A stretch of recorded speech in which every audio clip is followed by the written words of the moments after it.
So do you really make a gist of these acts which are appearing for a period of 1 year or so, or you just focused on the syllabus or the acts which are mentioned in the syllabus? So it has to be a combination of both. For example, if we talk about contempt of court or even the anti-defection, I just devoted half a page of my notes to it, wrote a beginning and the conclusion, so that in the exam, when it comes or a question related to it comes, then it saves on my time, makes me more confident to progress on to the other questions.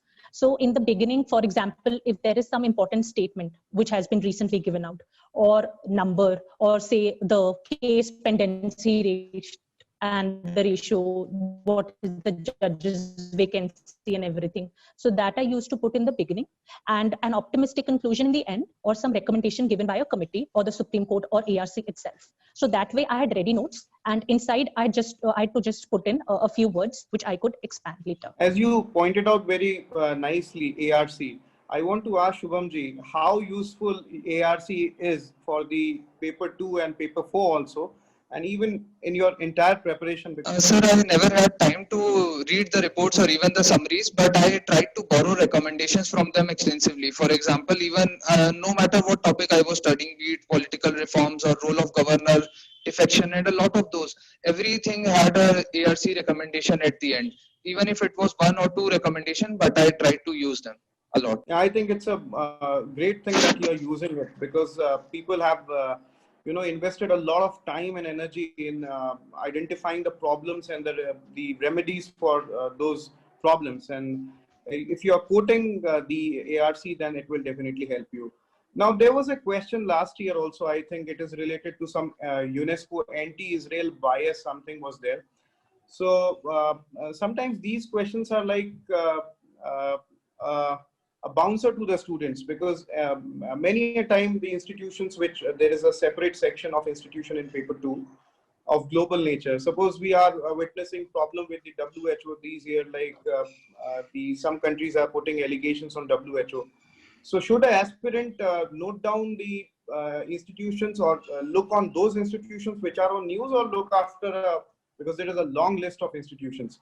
What is your advice to the aspirants about the taking, because every year they're asking a question on institutions? Sir, if we see in news, at least 10 to 20 organizations or institutions are perennial in this way. So I think it would be good to make notes on all these, a small paragraph, maybe 5-6 points related to each, some news, some conclusion, what are the problems, just basic keywords which can be expanded in the answer as the need is. What do you think on this, Darpan? International organizations related questions which are perennial in nature? I think if we keep on making notes and in the end we are not able to revise them, it will just be a waste of time and effort. So I think sticking to the important organizations which have been in news recently, it would be better. Other than that, if some googly comes up in the paper, for example, not only for organization, there was a question for Cyberdome as well. So one can write around the topic, because for these organizations also we have some knowledge. Even if we do not have the specific knowledge of the question, of the exact question, we can always write something. So I think that should be the approach. Now coming to paper 3, that is like the economic development and questions on agriculture. So last year, I think there was a question on the contributions of Vishwesaraya ji and MS Swaminathan ji. How do you manage to do agriculture related questions? Because UPSC is keen on asking questions. I think 3 to 4 questions sometimes they put up directly or indirectly or related to agricultural activities. So with respect to the personalities, one can never be 100% ready. With respect to these two, I wrote what I knew out of my prelims knowledge and then further elaborated on it, because we know their arenas of where they have worked. So I simply elaborated on them. And coming to the agriculture part, the static part remains there. And with respect to the current, I used a lot of reports. And other than that, I read a lot of non-fiction. So I have read I have added the value addition points from those non-fiction books, say books by Abhijit Banerjee and the like. Now, Shubhamji, I want to ask you that there are certain questions which are directly fact-based, like the questions related to GST, or there is a question on the GDP growth and its impact on the inflation in the Indian economy.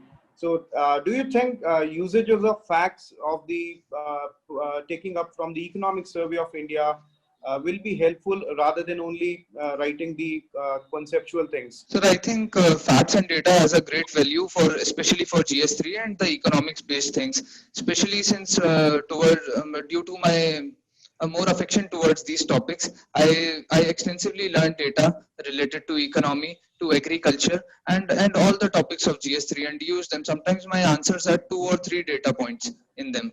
So I certainly would say it would add a huge benefit to answers if one could. I hope. I think your closeness with the RBI also gives a sort of insights in you. Okay, Probably we read a lot regarding economics. So there's that.